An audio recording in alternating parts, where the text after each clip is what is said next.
C'est peut-être la plus grande problématique des débutants, des gens un peu plus avancés, c'est le taux d'endettement. On a tous été à un moment donné confrontés à ce fameux taux d'endettement. On est bloqué, on ne sait plus comment faire, on ne sait pas quelle technique utiliser, et puis on voit sur internet des gens qui nous donnent des méthodes miracles, vous voyez tous les gourous dont je parlais. Donc aujourd'hui je vais vous expliquer pas à pas ce que vous devez faire, donc suivez bien cette vidéo jusqu'au bout parce que vous aurez toutes les étapes. Et si vous voulez plus de détails, aller beaucoup plus loin, je vous inviterai à rejoindre la communauté pour discuter de vos cas particuliers ou rejoindre la formation gratuite et même de récupérer un dossier bancaire complètement gratuitement. Si tu me connais pas, donc moi c'est Willem, donc je parle sur cette chaîne de tout ce qui est immobilier, entrepreneuriat, et de temps en temps je fais des petits tutos et des vidéos explicatives comme celle-ci, donc n'hésite pas à nous rejoindre. Un petit like pour la force, un petit commentaire pour le référencement, et puis on commence tout de suite avec la première solution. Déjà, la première chose, tu vas contacter uniquement les banques régionales, Caisse d'Eb, Crédit Agricole, CIC, Crédit Mutuel, etc. Donc pas besoin d'aller connecter d'autres banques, ça ne sert à rien. Nous, on a 3,4 millions de patrimoine uniquement avec les banques régionales. Pas besoin de banques privées ou ce genre de choses. Tu peux faire toute ta carrière avec des banques régionales classiques. C'est aussi simple que ça. Après, si tu as un revenu qui est très conséquent, je te l'espère pour toi un jour, du genre 10, 15, 20 000 euros, là, tu seras orienté avec des banques privées. Mais ce sera toujours le pôle privé d'une banque régionale. Donc on reste vraiment dans les banques régionales, Caisse d'Eb, CIC, Crédit Agricole, Crédit Mut. Ça suffit amplement. Deuxième chose que tu dois faire, c'est contacter 3 types d'interlocuteurs et toujours les mêmes, peu importe que tu sois en CDI, CDD, intermittent du spectacle, ça ne change absolument rien. 1. Conseiller crédit. Donc il y a des conseillers qui sont spécialisés, qui font que du crédit uniquement. Et il faut que tu contactes ce type de banque. Donc je sais que Crédit Agricole le fait. Après, en fonction des banques, ça peut dépendre. En fonction des régions, ça le fait. Donc il faut que tu contactes uniquement les conseillers crédit. Deuxième type de conseillers, ce sont les conseillers professionnels. Pourquoi? Parce que les conseillers professionnels ont l'habitude des entrepreneurs. Donc comme l'immobilier c'est de l'entrepreneuriat, il faut absolument que tu contactes des conseillers professionnels, même si tu n'as pas de CDI. Ensuite, les directeurs de banque. Les directeurs de banque ont une délégation hyper élevé et ils ont l'habitude des entrepreneurs et donc des projets atypiques et donc des situations atypiques. Étant donné que dépasser le taux d'endettement de 35% c'est une situation atypique, on va contacter uniquement les directeurs de banque. Donc pourquoi on fait ces deux premières étapes? On va rentrer plus en détail du pourquoi, du comment.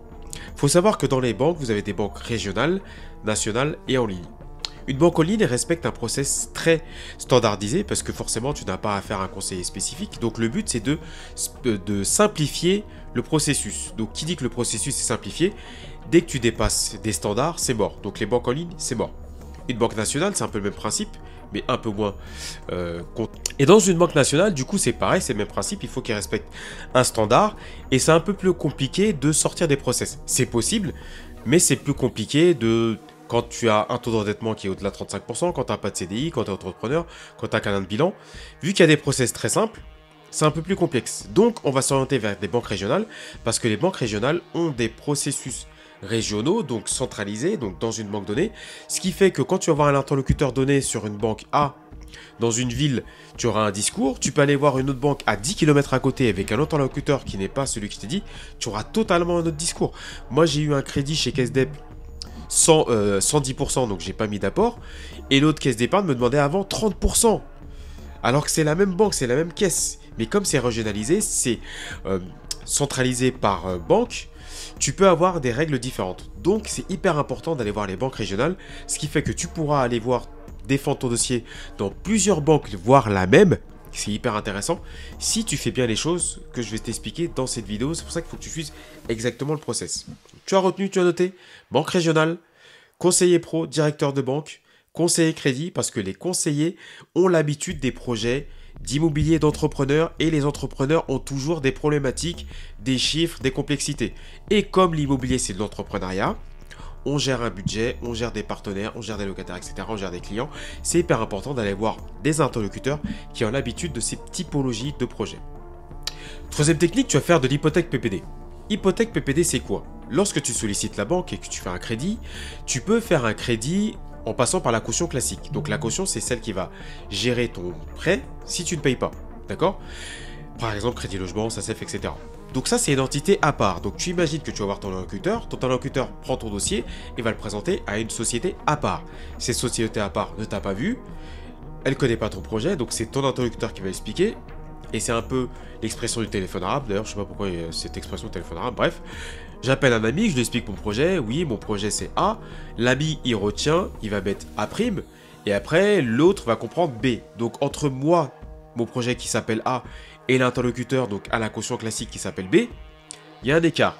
Alors que si c'est toujours le conseiller pro, crédit ou directeur qui valide, qui fait tout le processus, bah, ce sera beaucoup plus simple. Donc, tu comprendras qu'il faut éviter de faire ces cautions et d'aller voir, donc de solliciter les cautions hypothèque PPD. Ça veut dire que c'est la banque qui est responsable du prêt jusqu'au bout. S'il y a un souci, après il faut faire intervenir le notaire de banque, c'est plus compliqué. Tu verras que la banque elle va pas vouloir parce que c'est hyper chiant. Mais c'est le meilleur moyen en fait pour aller au-delà des 35% parce qu'on va sortir des normes.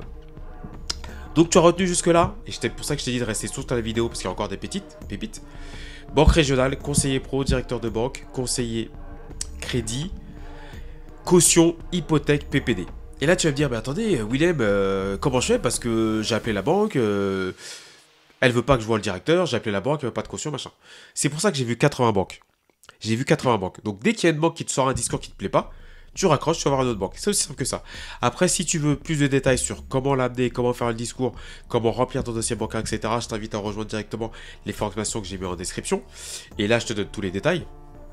Mais l'idée, c'est ça. Il faut que tu imposes le fait d'aller voir ce type de conseiller, ces types des banques et que tu passes en caution hypothèque PPD. C'est la seule façon de dépasser les 35% parce que forcément, tout ce qui est SACEF, crédit logement, etc., tout ce qui est caution classique, ils vont refuser puisque ça représente un risque, forcément.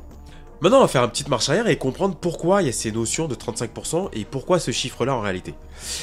C'est ce qu'on appelle le HCSF. Donc, je vais essayer de vous mettre ça en montage. Le HCSF, c'est le fait d'avoir des réglementations obligatoires.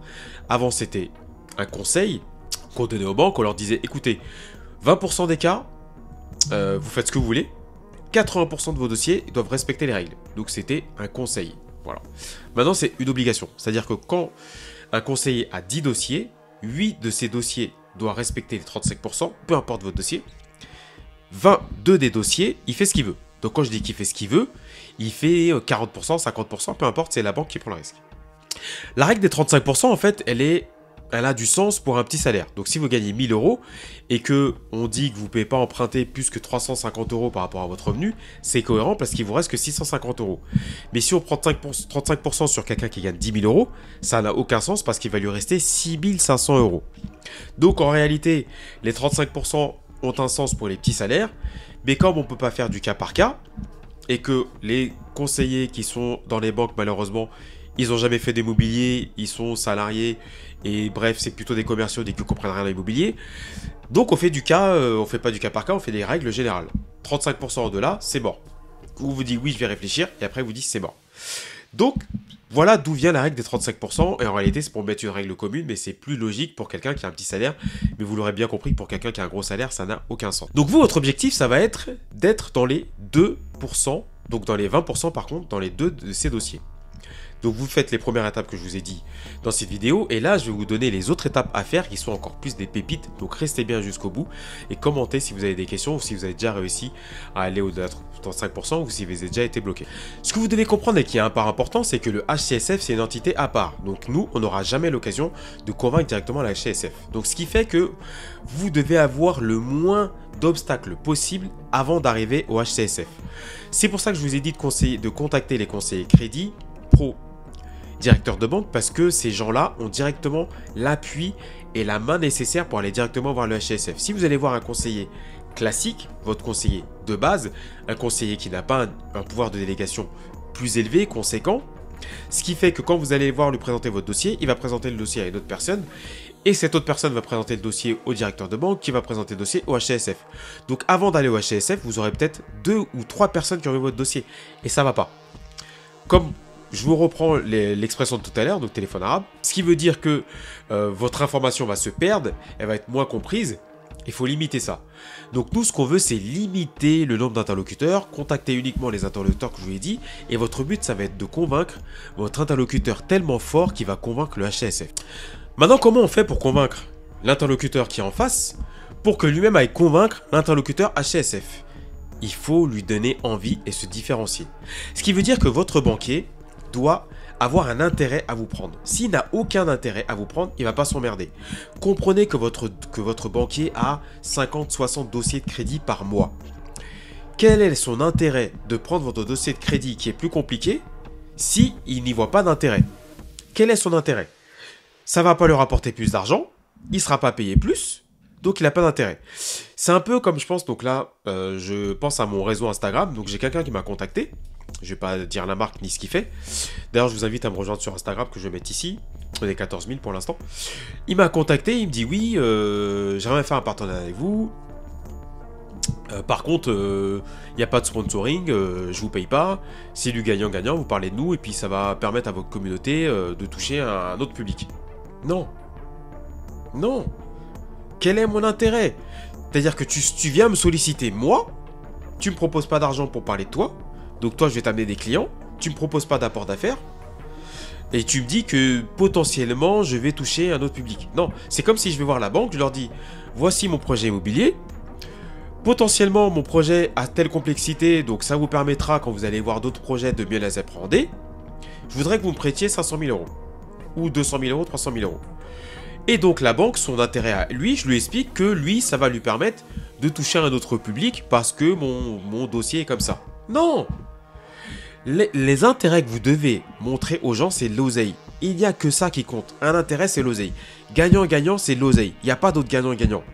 Il ne faut pas se sortir des salades, d'accord? La personne qui m'a sollicité, je ne fais pas de tacle, hein, c'est véridique, elle aurait dû me proposer de l'oseille. Elle me dit, si tu veux que je te parle de toi, bien sûr, il faut que ça aille avec mes valeurs. Je parle de toi, s'il veut que je parle d'elle, et que ça répond à un problème de ma communauté et que ça me rapporte de l'oseille, je le ferai. Quel est mon intérêt de parler de la société qui ne me donne pas d'argent? Ça a peut-être un intérêt de ma communauté, mais pas plus que d'autres sociétés. Quel est mon intérêt? Aucun. La banque, c'est exactement le même principe. Elle a 60 dossiers dans un mois. Votre dossier est compliqué, vous êtes au-delà des 35%. Quel est l'intérêt pour la banque de vous accompagner si vous ne lui présentez pas d'intérêt? Aucun. Donc elle va vous dire, je réfléchis, je ceci, cela, et elle va vous refuser. Quand vous avez des refus, que vous êtes au-delà des 35%, c'est pour ça qu'elle refuse. C'est parce qu'elle n'a aucun intérêt. Donc j'insiste sur ce point parce qu'il faut absolument montrer l'intérêt. Vous devez comprendre en fonction de la typologie de la banque, donc ça c'est ce que j'ai dans la formation, je vous invite à la rejoindre. Qu'est-ce qui intéresse la banque? Caisse des projets patrimoniaux, la famille, etc. Banque populaire, ils aiment bien les pros. Crédit Agricole, les projets atypiques. En fonction de la banque, vous devez apporter l'intérêt que va gagner la banque. Vous êtes entrepreneur, vous dites à la banque que vous allez avoir de bons bilans, vous êtes un professionnel, il va y avoir beaucoup de flux d'argent. Vous avez une famille, vous dites que vos enfants vont prendre des assurances vie, des PEA, des livrets, LDD, etc. Vous êtes célibataire, vous dites que vous n'avez pas trop de dépenses, donc l'argent va rester... Vous n'avez pas trop de dépenses, donc vous ne serez pas à découvert. Par contre, vous avez pas mal de cartes bleues parce que vous avez beaucoup de comptes, etc.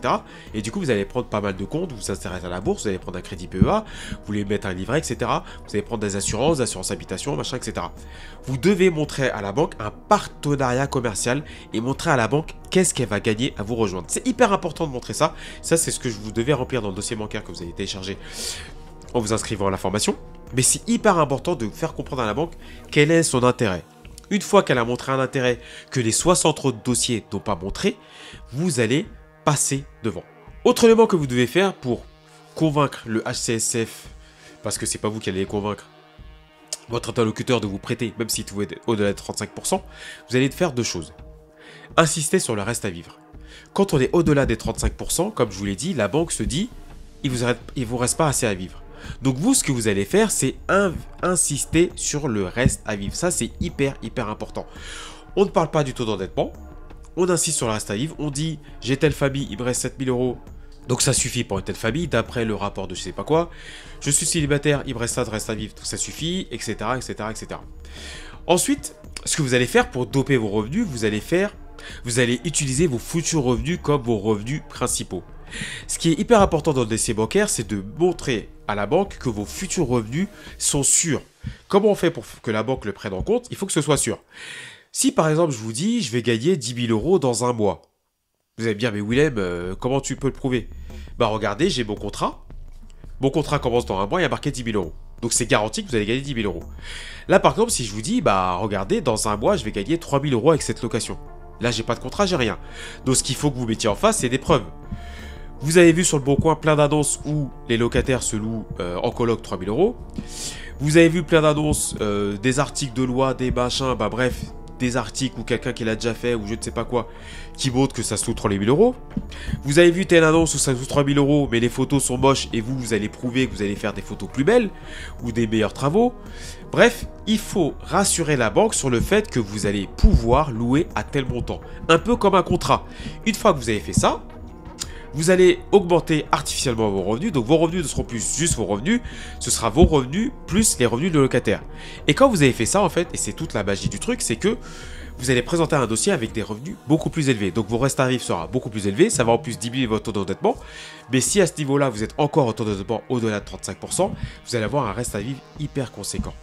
Encore une fois, tout ça je l'explique dans la formation, mais si vous n'allez pas récupérer la formation, c'est ça que vous devez faire en fait. Une fois qu'on a été voir les banques régionales, qu'on a vu le bon conseiller, qu'on a convaincu l'interlocuteur qui doit convaincre le HCSF, qu'on a insisté sur le reste à vivre et qu'on a fait diminuer artificiellement le taux d'endettement pour être dans les 35%, et si on est encore dans les 35, au-delà des 35%, on insiste sur le reste à vivre.